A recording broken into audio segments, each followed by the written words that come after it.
পৃথিবীতে যত সংগঠন আছে ভুল করে, ভুল সিদ্ধান্ত নেয়, ভুল পথে চলে, আদর্শকে বিকৃত করে, আদর্শের বাইরে যায়। এক সময় হুঁশ আসে যে আমরা ভুল করেছিলাম, সেখান থেকে তখন রেকটিফাই করার, সংশোধন করার চেষ্টা করে।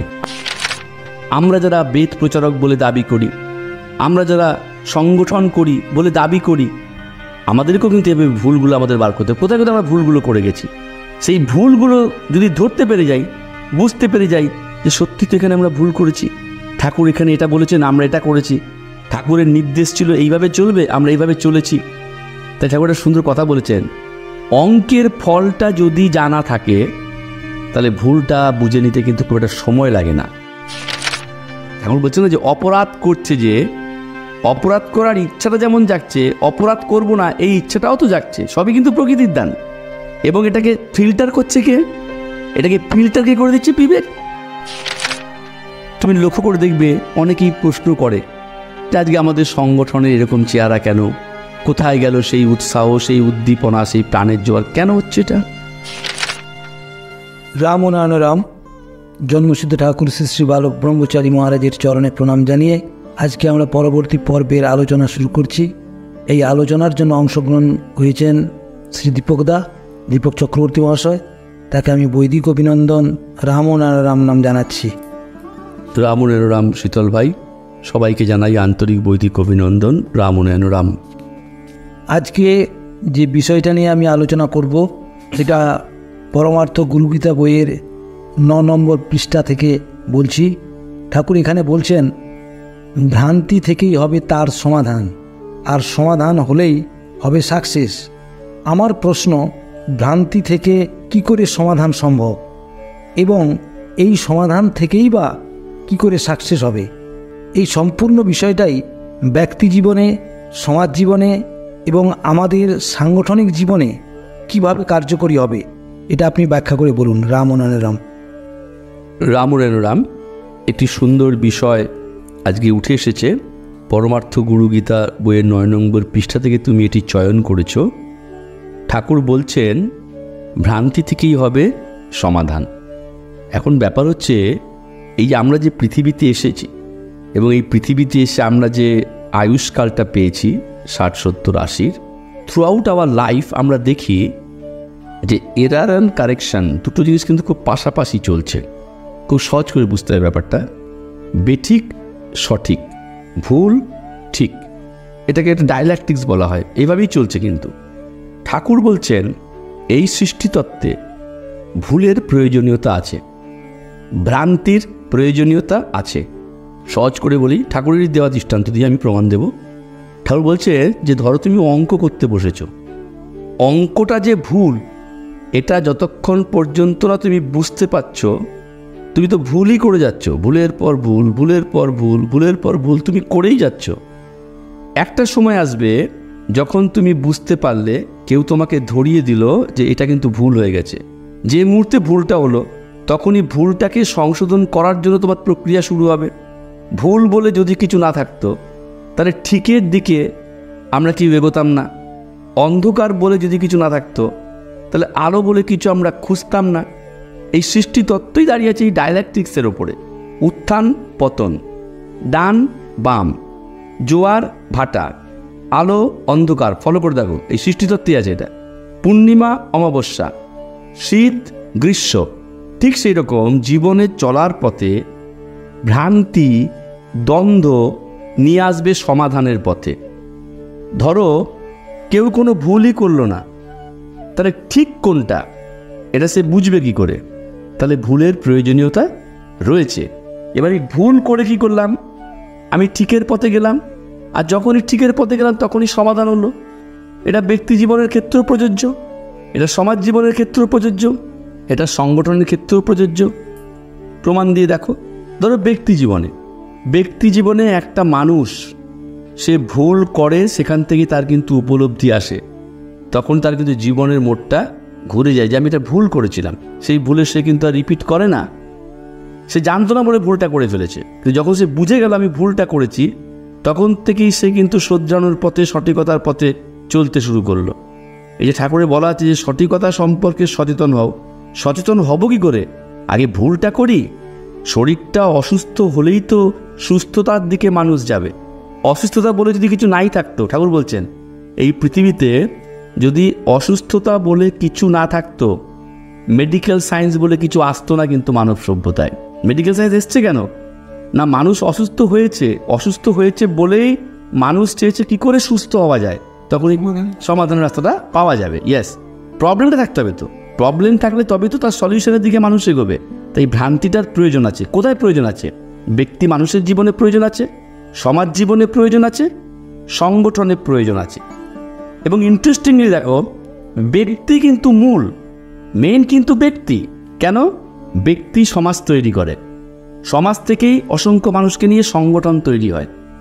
তাই ব্যক্তি মানুষ যখন ভুল করবে, সমাজ জীবনে তার প্রভাব পড়বে, সেখান থেকে মানুষ আবার নিজেকে রেকটিফাই করার চেষ্টা করবে। একটা একটা করে ঘটনা ঘটে, সেখান থেকে মানুষ কী করে, শিক্ষা নেয়, শিক্ষা নিয়ে ভুলটাকে কী করে সংশোধন করা যায় সেই পথ বার করে, কখনো বিচার দিয়ে, কখনো বুদ্ধি দিয়ে, কখনো কারোর সহযোগিতা নিয়ে। তুমি ধরো রাস্তা দিয়ে যাচ্ছ, ভুল পথে চলে গেলে, তুমি কিন্তু যতক্ষণ না জানতে পারছো ততক্ষণ তুমি কিন্তু ভুল পথে এগিয়ে চলেছো। দেখা যাবে 10 কিলোমিটার, 20 কিলোমিটার, অনেকে 50 কিলোমিটার চলে, তখন সে আবিষ্কার করে আমি ভুল করেছি। যেই মুহূর্তে বুঝতে পারে ভুল করেছি, তখন সে আবার সঠিক পথের জন্য কারোর সাহায্য, কারোর সহযোগিতা নেয়, বিচার বুদ্ধি খাটিয়ে সে আবার চলতে থাকে সঠিক পথের দিকে। তাই জীবনে চলার পথে প্রতিটি মানুষের ভুল থাকবে, ভ্রান্তি থাকবে, দ্বন্দ্ব থাকবে, আর ভুল এবং ভ্রান্তি এবং দ্বন্দ্বই আমাদেরকে নিয়ে আসবে সমাধানের পথে। আমি যে সমাধানের পথে এলাম, বুঝবো কী করে? ভুলটাই তো করিনি।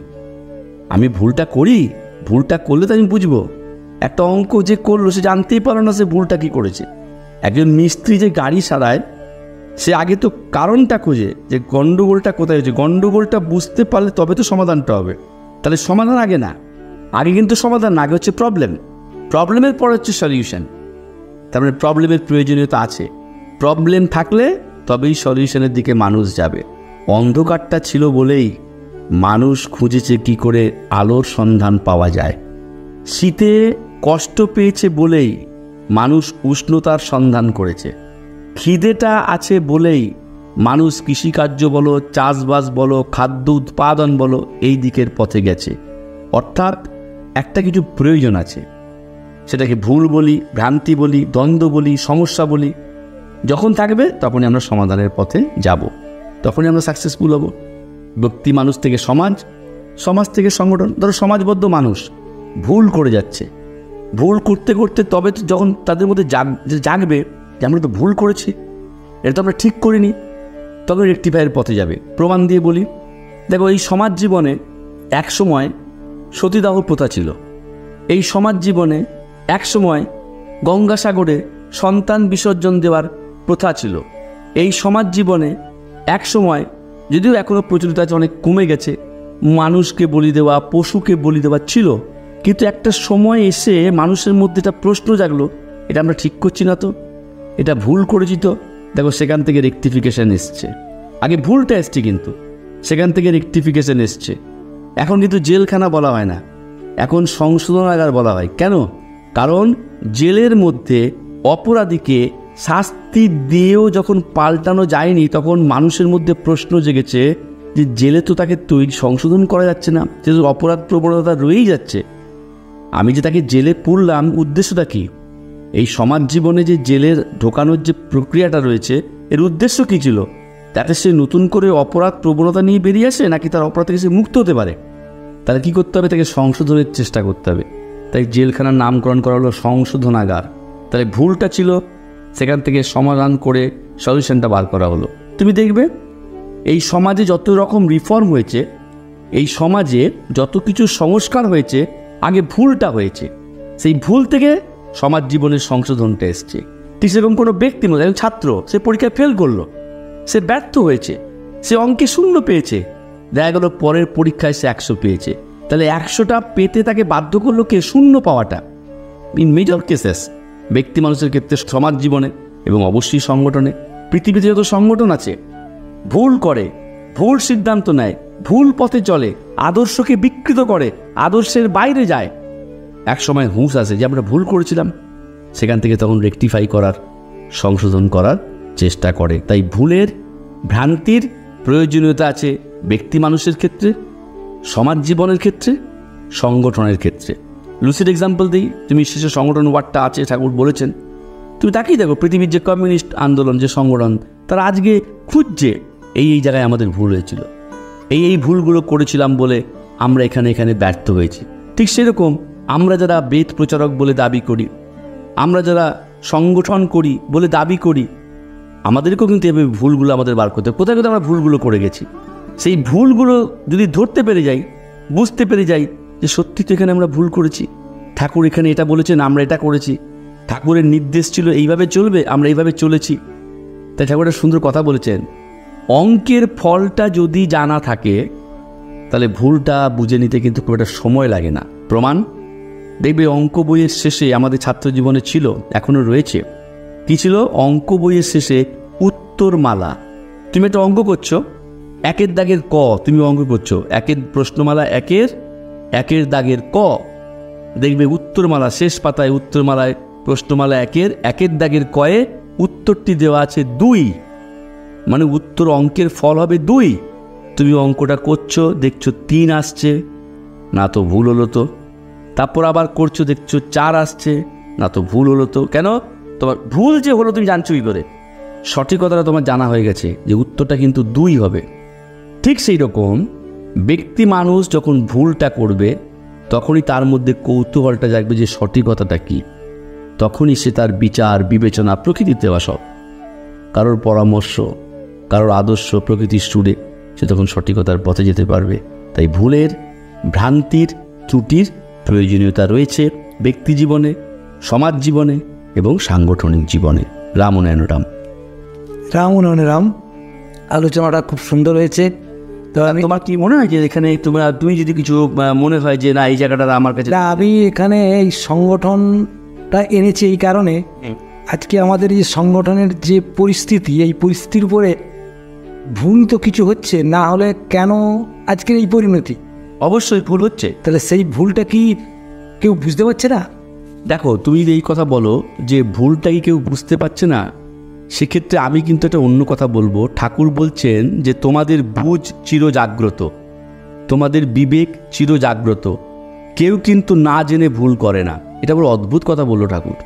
এটা ঠাকুর প্রথম বললো মানব সভ্যতা, এ কথা আগে কেউ বলেনি। খুব ইন্টারেস্টিং পয়েন্ট তুমি তুললে। আজকে শুধু সংগঠন নয়, ব্যক্তি জীবনে, সমাজ জীবনে, পারিবারিক জীবনে, সাংগঠনিক ক্ষেত্রে যে ভুলগুলো হচ্ছে, না বুঝে হচ্ছে না বুঝে হচ্ছে, এই তো তোমার প্রশ্ন। ভুলগুলো বুঝে হচ্ছে না না বুঝে হচ্ছে। বালক ব্রহ্মচারী মহারাজের তত্ত্বের আলোকে যদি এই প্রশ্নের উত্তর আমরা খুঁজি, ঠাকুরের তত্ত্বের আলোকে, আমাদের তো সব কিছুর উত্তর ঠাকুরের মাধ্যমেই খুঁজতে হবে। ঠাকুর সেখানে ক্যাটাগরিক্যালি বলছেন তুমি ভুলটা কিন্তু বুঝে করছো, না বুঝে করছো না। ভুলটা তুমি কিন্তু জেনে বুঝেই করছো। কারণ বিবেক চিরজাগ্রত, বুঝ চিরজাগ্রত, সে প্রতি মুহূর্তে তোমাকে জানিয়ে দিচ্ছে। ঠাকুর বলছেন না যে অপরাধ করছে, যে অপরাধ করার ইচ্ছাটা যেমন জাগছে, অপরাধ করব না এই ইচ্ছাটাও তো জাগছে। সবই কিন্তু প্রকৃতির দান। এবং এটাকে ফিল্টার করছে কে? এটাকে ফিল্টার কে করে দিচ্ছে? বিবেক। তাহলে সেক্ষেত্রে যদি সংগঠনের ক্ষেত্রে তুমি যদি ধরো, আজকে সংগঠনের ক্ষেত্রে ভুল তুমি যেটাকে বলতে চাইছো ক্যাটাগরিক্যালি ধরো, তুমি বললে সংগঠনের এটা ভুল হচ্ছে। কেন ভুল হচ্ছে? অঙ্কের ফলটা জানতে হবে। অঙ্কের ফলটা কি? আমাদের উত্তর কি? ঠাকুরের নির্দেশটা। তাহলে ঠাকুরের নির্দেশের বাইরে যাওয়া হচ্ছে, তাই তো ভুল বলছি আমি সাংগঠনিক ভুল কোনটাকে বলবো? বলো কোনটাকে বলবো যে সংগঠনের ক্ষেত্রে ভুল হচ্ছে? ঠাকুরের নির্দেশটার ভায়োলেশনটাকেই তো বলবো সংগঠনের ক্ষেত্রে ভুল হচ্ছে। কি এটা ঠিক বললাম না ভুল বললাম? আমার তুমি ছড়ি দাও, আমি সমৃদ্ধ হব। হ্যাঁ, ঠিকই বললেন। আমি বলছি তুমি যখন বলছো যে সংগঠনের ক্ষেত্রে আমাদের এই জায়গাগুলো ভুল হচ্ছে, এ কথার মানেটা কি? এই কথার মানে এটাই যে ঠাকুর বলেছে এক, করছি, আমরা করছি এক, এটা তো ভুল। তাহলে এই ভুলটা বেদকর্মীরা না জেনে করছে না জেনে করছে, এই প্রশ্ন আসতেই পারে। অবশ্যই। সেক্ষেত্রে আমার উত্তর, ঠাকুরের কথা বলতে আমার উত্তর নয়, ঠাকুরের উত্তর হচ্ছে তুমি না জেনে কিছু করছো না, তুমি না বুঝে কিছু করছো না, তুমি যা কিছু করছো জেনে বুঝে করছো। তোমার বিবেক, তোমার বোধ তোমায় কিন্তু সাবধান করছে, তুমি সেটা না শোনো উল্টো ফল হবে। সেটাই হচ্ছে আজকে। আমি একটা লুসিড এক্সাম্পল দিই। তুমি লক্ষ্য করে দেখবে অনেকেই প্রশ্ন করে যে আজকে আমাদের সংগঠনের এরকম চেহারা কেন, কোথায় গেল সেই উৎসাহ, সেই উদ্দীপনা, সেই প্রাণের জোয়ার, কেন হচ্ছে এটা? রুটটা কি? রুট একটাই মাত্র কারণ, ঠাকুর যে নির্দেশ দিয়েছে, ঠাকুর আমাদের যেটা করতে বলেছে আমরা সেটা করছি না, আর ঠাকুর যেগুলো করতে আমাদেরকে মানা করেছে বারবার আমরা সেগুলো বেশি করে করছি। এ সহজ ব্যাপার একদম। রাম ও নয়ন রাম। খুব সুন্দর আলোচনা হয়েছে। আমি আজকের পর্ব এখানেই শেষ করছি। সবাইকে বৈদিক অভিনন্দন জানাই। রাম ও নয়ন রাম।